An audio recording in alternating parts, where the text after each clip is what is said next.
There are more people displaced globally than there ever have been. One person is forced from their home every 2 seconds, according to the UN Refugee Agency. On Thursday, the Trump administration proposed cutting the number of refugees allowed into the U.S. from 30,000 to 18,000 next fiscal year.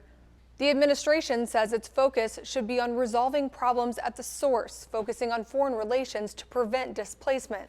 It also says it's prioritizing caseloads of immigrants and refugees already in the country, pointing to the backlog in the U.S. immigration system. A refugee can't apply to resettle in a new country on their own. They have to be referred, often by the UN Refugee Agency.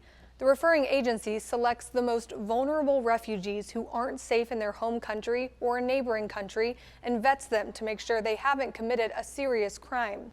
Then the U.S. does 6 more background checks and conducts 3 in-person interviews before the refugees can be admitted. If the U.S. chooses to admit them, nonprofit groups across the country help the refugee acclimate to their new home and become self-sufficient.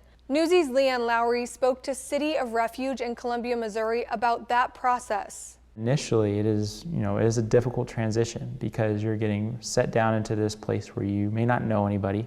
You don't speak any language that people here understand, and you have all these obstacles just to access sort of the necessities that you might need.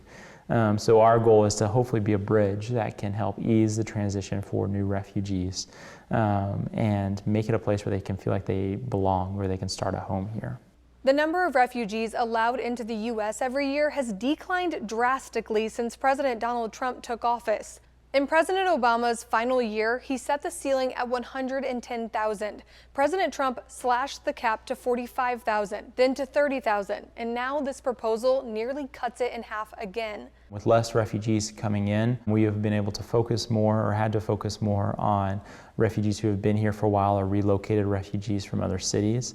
But with less refugees coming in, we're seeing a need and desire for this city to accept more, being willing to stand up for more. City of Refuge told Newsy, with cuts like this, many federal nonprofit organizations that help resettle refugees might shut down, even though they're still supporting refugees who are already here.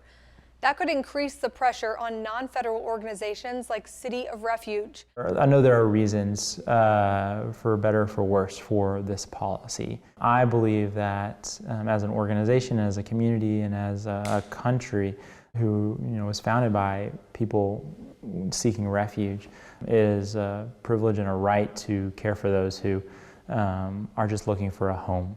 Cabinet representatives and Congress will discuss the proposal to reduce the number of refugees allowed into the U.S., and their final draft will head to the White House for President Trump to sign.